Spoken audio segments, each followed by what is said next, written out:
Klasyczny zestaw na przód i tył to dla Ciebie za mało, ale budżet nie pozwala na zakup flagowych zestawów wielokanałowych, a może zajmujesz się przewozem osób i chcesz zadbać o swoje bezpieczeństwo, ale nie chcesz wydawać wiele? 70mi ma dla Ciebie rozwiązanie, ale najpierw intro. Tylko sprawdzone kamery samochodowe. Prezentuje Paweł Urbaniak z wideorejestratory24.pl. Cześć! Od lat zwracam uwagę na to, że im szerszy zakres objęty aktywną ochroną przez wideorejestrator samochodowy, tym lepiej. Więcej modułów kamer to po prostu wyższy poziom ochrony. Pierwsze trzykanałowe wideorejestratory samochodowe pojawiły się w naszej ofercie już w połowie 2020 roku. Od początku jednak cechowały się ceną znacznie wyższą niż odpowiedniki tylko na przód i tył, czyli zestawy dwukanałowe. Siłą rzeczy więcej modułów kamer to wyższy koszt. Ale do teraz przedstawiam 70mi T400, wideorejestrator zaskakująco tani, a potrafiący jednocześnie nagrywać to co z przodu, to co za pojazdem, to co dzieje się w jego wnętrzu oraz po części po bokach dzięki szerokiemu polu widzenia modułu kamery wewnętrznej.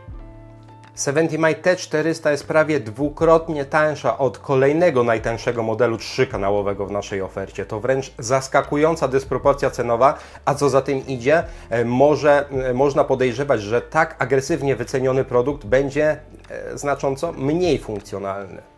Ale co właściwie potrafi 70mi T400 w rzeczywistości? Sprawdzam to i już śpieszę z odpowiedzią, zaczynając w swoim stylu od dokładnej analizy skuteczności nagrań. Zaczynając od wciąż najważniejszego modułu, czyli tego skierowanego do przodu pojazdu, mamy nagrywanie 2,5K i skuteczny tryb HDR. Nie brzmi to wcale źle, a jak to przekłada się na takie rzeczywiste nagrania? Okazuje się, że jest naprawdę nieźle, by nie powiedzieć zaskakująco dobrze. Jasne, teraz patrzycie na perfekcyjne wręcz warunki. Słoneczny dzień, miasto, niższa prędkość, więc po prostu łatwo. Kamera działa w takich sprzyjających dla skutecznej rejestracji warunkach. Utrudniamy więc. Obwodnica, wyższa różnica prędkości, więcej drobnych elementów w postaci roślinności. Widać, że T400 ma już tutaj trudniej, ale jak widać radzi sobie wciąż dobrze. Nie robi to na Was wrażenia? To patrzcie, jak w tych samych warunkach nagrywa 5-krotnie droższa kamera. Tak, 5-krotnie droższa. Celowo usunąłem oznaczenie modelu, więc możecie zgadywać w komentarzach, o jaki model dokładnie chodzi. Ok, wracamy do T400. Przenosimy się na drogę podmiejską. Niestety o tej porze roku jest już mało roślinności i kamery mają po prostu łatwiej, ponieważ algorytmy kompresji mają mniejszą robotę do wykonania. Ale gdyby T400 z racji niskiej ceny nie dała sobie rady, to pewnie i tak byłoby to jej wybaczone. A tu proszę, nie ma czego wybaczać. Czytelność jest poprawna. Super. Jako że aktualnie mamy zimę, sprawdźmy jeszcze, jak ten sam odcinek wypada po opadach śniegu. Zachmurzenie trochę wyższe. T400 wciąż radzi sobie ok. Czasem trzeba trochę rozszyfrować numery rejestracyjne, ale jest jak najbardziej dobrze. I to, co ma być czytelne, takie właśnie jest.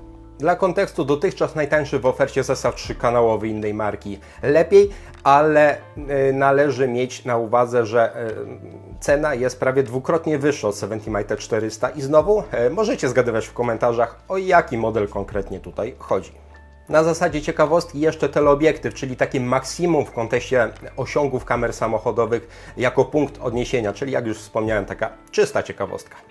Wracamy do T400, bo jeszcze dla formalności pozostaje test w nocy. Dla formalności, bo od wielu już lat kamery ze skutecznym HDR pokazują, że noc coraz rzadziej jest problemem dla współczesnych wideorejestratorów.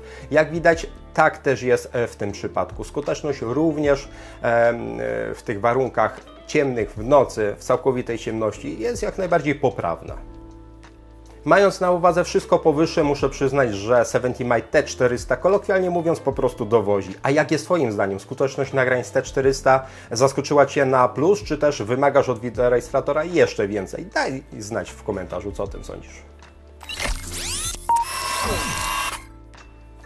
Zobaczmy teraz, jak sprawy mają się w przypadku kamery tylnej. Tym razem mamy spadek rozdzielczości z 2,5K do Full HD. Liczba klatek spada z 30 do 25 klatek na sekundę, więc już na pierwszy rzut oka nagrania wypadają po prostu mniej atrakcyjnie. No cóż, moduły tylne zazwyczaj są tylko uzupełnieniem tych przednich, chociaż analizując dokładnie nagrania z T400, również z tyłu daje się wyłowić dużo użytecznych informacji o uczestnikach ruchu, co znacząco zwiększa potencjał zgromadzonego materiału dowodowego. Tutaj widzieliście nagrania z modułu kamery tylnej zamocowanej do szyby bez przyciemnienia. Dodaję więc fragment z szyby oklejonej folią o prawie takim maksymalnym stopniu przyciemnienia. W czasie jazdy widać już, że nie rozpoznamy dokładnie tak uczestników ruchu. Bardziej na zasadzie to, jaki pojazd jechał daną konkretną drogą, jakim konkretnym pasem, jakie manewry wykonywał. Bo takich drobnych szczegółów, detali jak tablice rejestracyjne już faktycznie tutaj niestety nie rozpoznamy. Drobne szczegóły będą widoczne dopiero przy niewielkich prędkościach, jak chociażby takie manewry parkingowe. O tym, jak przyciemnione szyby wpływają na sposób rejestracji obrazu przez moduły kamer tylnych z wideorejestratorów samochodowych, zrobiłem osobny materiał. Dla wnikliwych link zamieszczam w opisie. A czy Ty używasz kamery tylnej na przyciemnionej szybie właśnie? Daj znać w komentarzu. Za nami przód i tył, przyszła więc kolej na moduł kamery skierowanej do wnętrza pojazdu, czyli największy wyróżnik T400 względem siostrzanych modeli jak A410 czy A510. Rozdzielczość we wnętrzu, tak jak w przypadku modułu tylnego, ponownie Full HD, jednak tym razem prędkość klatkowa to już jedynie 15 fps, tak 15. Szkoda, nagrania jak widać są przez to po prostu takie mniej płynne, ale zakładam, że dostępna w T400 moc obliczeniowa wymusza takie konkretnie ograniczenie i padło właśnie na moduł wewnętrzny. Kolejna słabość modułu wewnętrznego 70mi T400. Widać, że jeśli spojrzymy na to, co na zewnątrz pojazdu, to są takie jasne, przepalone obszary. Niestety w kamerze wewnętrznej brakuje tutaj trybu HDR, który w przypadku tego typu kamer bardzo się przydaje i skutkuje to dokładnie tym, co widzicie. To, co na zewnątrz pojazdu jest już takie zbyt jasne, mocno przepalone, nieczytelne. Po prostu na zewnątrz pojazdu jest o wiele jaśniej niż w jego wnętrzu i to są właśnie takie dokładnie efekty, jakie teraz widzicie. Dużym plusem jest jednak to, że dzięki obecności tego typu modułu wewnętrznego jesteśmy w stanie zarejestrować cokolwiek z tego, co jest widoczne poprzez szyby boczne. To jeszcze wrzucam fragment z przejazdu w warunkach zimowych. Widać tutaj w praktyce, na ile przyciemniona jest szyba tylna, co omówiłem chwilę temu. Wystarczy spojrzeć na różnicę pomiędzy tym, co widoczne poprzez szyby boczne, które nie są przyciemnione, a szybę tylną. Trochę ponarzekałem na moduł kamery wewnętrznej, ale należy mieć na uwadze, że odnosiło się do właśnie widoczności na boki. Natomiast jeśli komuś zależy na rejestracji wnętrza, bo zajmuje się przewozem osób i zależy mu na swojej własnej ochronie, to sama kamera skierowana do wnętrza, jak widać, daje dobrze czytelny, dobrze doświetlony obraz, który w takich warunkach już całkowitej ciemności jest doświetlony przez automatycznie aktywowane diody IR, czyli rejestracja boków i tutaj faktycznie są po prostu lepsze moduły wewnętrzne, natomiast rejestracja wnętrza, jako ta mniej wymagająca, również w 70mi T400 jest realizowana po prostu ok. 70mi T400 to jednak nie tylko nagrywanie w czasie jazdy, ale również na postoju. Sprawdźmy więc, co potrafi tryb parkingowy w tym modelu.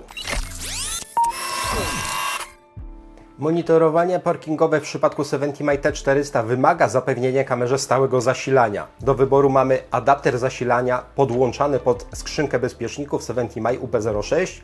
Pozwala on z jednej strony na zasilanie kamery, a z drugiej będzie kontrolował akumulator przed nadmiernym rozładowaniem. Jest do wyboru również opcjonalny adapter pod gniazdo diagnostyczne OBD2 o oznaczeniu 70mi OBD01. Pytacie o to przez telefon, więc wyjaśniam, to nie błąd. Gniazdo w aucie ma oznaczenie OBD2, a adapter zasilania nazywa się OBD1. Tak się po prostu nazywa i już. Do zasilenia kamery w trybie parkingowym możemy użyć również powerbanku samochodowego 70mi o oznaczeniu P02, 70mi P02, jeśli chcemy powerbank ładować bezpośrednio ze skrzynki bezpiecznikowej, lub 70mi P01, jeśli powerbank będzie ładowany jedynie z gniazda zapalniczki samochodowej. Tylko właśnie przedstawione rozwiązania umożliwiają aktywowanie trybu parkingowego, ponieważ kamera 70mi wykrywa sposób, w jaki jest podłączona. Jeśli zastosujemy jakieś niezalecane, nieoryginalne rozwiązanie, to po prostu trybu parkingowego w kamerze nie uaktywnimy. Jeśli zaś chodzi o możliwe do włączenia ustawienia nadzoru parkowania, to w pierwszej kolejności polecam, aby włączyć nagrywanie parkingowe ze wszystkich modułów kamer w 70mi T400. Zrobimy to z poziomu ustawień kamery za pomocą wyświetlacza, czy też poprzez aplikację mobilną. Nawet po włączeniu wszystkich modułów pobór energii nie jest jakiś kosmiczny, więc w mojej ocenie warto zwiększyć zakres ochrony, chociaż faktycznie aplikacja w momencie aktywowania tych wszystkich modułów ostrzega nas o tym, że pobór energii będzie siłą rzeczy wyższy, ale warto zwiększyć zakres. Kamera oferuje dodatkowo dwa podwarianty ochrony parkingowej. Z jednej strony mamy klasyczną detekcję wstrząsów, która może rozpoczynać się od razu po wyłączeniu zapłonu lub po 5 minutach, aby ograniczyć ilość takich zdarzeń, które to my sami wywołamy, przykładowo wyciągając coś z bagażnika. Tak więc opóźnienie 5 minut jak najbardziej wskazane. W trybie detekcji wstrząsu kamera nie nagrywa i czuwa aktywnie, aby rozpocząć nagrywanie po około 2 sekundach od kolizji. Pobór energii jest wprawdzie w tym trybie obniżony, ale w mojej ocenie nie aż tak, aby ograniczyć się tylko do trybu detekcji wstrząsów. Super jest natomiast to, że po ponownym włączeniu zapłonu kamera informuje nas o tym, jeśli wykryła jakieś zdarzenie, jakiś wstrząs, jakąś kolizję w trybie parkowania. Dostępny jest nowy film z monitoringu parkingu. Sprawdź album w aplikacji. Polecam zatem aktywować obok detekcji wstrząsów jednoczesne nagrywanie ciągłe, timelapse, takich filmów w przyspieszonych tempie, filmów poklatkowych. Nagrywają jednocześnie wszystkie 3 moduły, o ile je wcześniej uaktywnimy, co przekłada się wprost na szeroki zakres ochrony parkingowej. Jak widać, tylko wtedy mamy możliwość wychwycenia kogoś, kto uszkodzi pojazd, nie generując przy tym wstrząsu, przykładowo zarysowując pojazd od boku kluczami czy też czymkolwiek innym.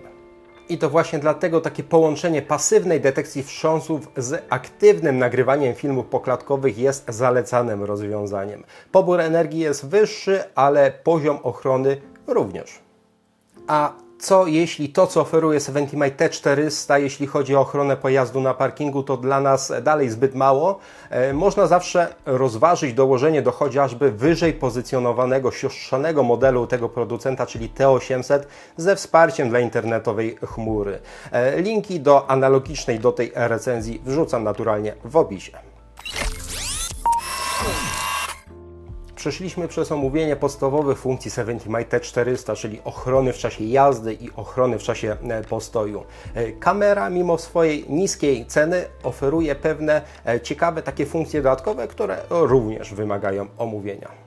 Na szczególną uwagę zasługuje wsparcie dla komend głosowych. Polega to na tym, że możemy po prostu powiedzieć kamerze, aby wykonała jakąś konkretną akcję. Na chwilę obecną, na początku 2026 roku, niestety wciąż w języku angielskim. Za pomocą komend możemy włączać, wyłączać moduł Wi-Fi, który umożliwia połączenie się z kamerą za pomocą aplikacji mobilnej na telefonie. Możemy włączać, wyłączać mikrofon, jeśli przykładowo nie chcemy, aby coś, co miało miejsce w aucie, zarejestrowało się z dźwiękiem. Możemy wykonać zdjęcie, czy też wreszcie zabezpieczyć nagranie przed nadpisaniem kultową komendą Record video. Co istotne, w przypadku tego modelu jest buforowanie nagrań, czyli również przynajmniej 10 sekund przed zabezpieczeniem. Jest to wartość zmienna i przykładowo tutaj widzimy na tym konkretnym przykładzie ponad 30 sekund buforu i zazwyczaj jest to właśnie taki dłuższy okres. Zwracam na to uwagę, bo nie wszystkie modele 70mi tak potrafią, a wiem, że dla wielu z Was jest to szalenie istotne, bo o tym po prostu mówicie, to zgłaszacie w komentarzach. Tak więc potwierdzam, bufor jest i to bufor w pełni użyteczny. Kolejna ciekawa funkcjonalność dodatkowa to dziennik tras przejazdów. Dzięki zintegrowanemu w kamerze modułowi GPS może on aktywnie zbierać informacje o tym, gdzie, ile i jak jedziemy. Dane będą synchronizowane automatycznie z aplikacją po każdym kolejnym połączeniu się z telefonem, a mogą być prezentowane w formie takich efektownych i użytecznych map. Dzięki funkcji dziennika teraz widać, gdzie, kiedy i z jaką prędkością jeździł dany pojazd. Dla zarządców flot lub w sytuacji użyczenia swojego pojazdu komuś innemu może to być po prostu nieocenione. Przechodzimy do podsumowania, a nie powiedziałem jeszcze nic o budowie samej kamery. Mamy tutaj dwa niezależne moduły. Taki maleńki tylny do montażu wewnątrz pojazdu na szybie tylnej oraz główny do zamontowania na szybie czołowej. Moduł główny zawiera w sobie kamerę przednią oraz kamerę wewnętrzną. Mamy regulację pochylenia całości oraz osobną regulację pochylenia modułu kamery wewnętrznej. Mamy wygodne przyciski na spodzie obudowy. Jest wyświetlacz, który w czasie jazdy potrafi wskazywać taką doskonale widoczną prędkość o wysokiej dokładności, bo opartą o system GPS. Jak zawsze przy okazji kamer o takiej budowie ze zintegrowanym modułem wewnętrznym warto pamiętać, aby kamera wewnętrzna była użyteczna, to musi być ona cały czas w zasięgu wzroku kierowcy, a jeśli w zasięgu wzroku musi być moduł wewnętrzny, to jednocześnie cała dosyć spora kamera w tym zasięgu wzroku, no siłą rzeczy musi pozostawać. Niektórzy lubią takie rozwiązanie, wideorejestrator widać i może pełnić tym samym funkcję prewencyjną. Ja osobiście jednak preferuję każdy moduł dodatkowy na osobnej wiązce.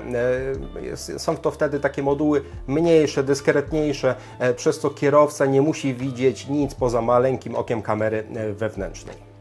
W każdym razie 70 T400 jest zbudowana tak, a nie inaczej. Jeśli szukasz tego typu rozwiązania, to po raz kolejny wspomnę, że jest to najtańszy wideorejestrator jazdy tego rodzaju, czyli najtańszy 3-kanałowy zestaw. Mimo niskiej ceny 70 T400 jest skuteczna w czasie jazdy, gdzie potrafi zawstydzić o wiele droższe kamery. Ma również wsparcie dla aktywnego trybu parkowania, więc również na postoju zapewnia kompleksową ochronę z 3 kamer jednocześnie. A jeśli komuś zależy na bardziej rozbudowanej funkcjonalności, chociażby w portfolio tego samego producenta znajdzie model 70 T800 z wyższej po prostu półki, z wyższej klasy podzespołami i ze wsparciem dla internetowej chmury, jednak również siłą rzeczy w o wiele wyższej cenie. Reasumując, 70 T400 to najtańszy wideorejestrator 3-kanałowy, więc zakładam, że może być to kolejny impuls do spopularyzowania tego typu rozwiązań, które są po prostu lepsze, bo rejestrują szerszy obszar w porównaniu do zestawów klasycznych na przód i tył, więc spopularyzowanie wielokanałowych jak najbardziej jestem za. A Ty jesteś zwolennikiem kamer 3-kanałowych, a może 3 kanały? To jeszcze zbyt mało? Daj znać w komentarzu. Dzięki za uwagę i do zobaczenia przy okazji kolejnego testu. Cześć! Subskrybuj nasz kanał na YouTube, obserwuj media społecznościowe i stronę wideorejestratory24.pl.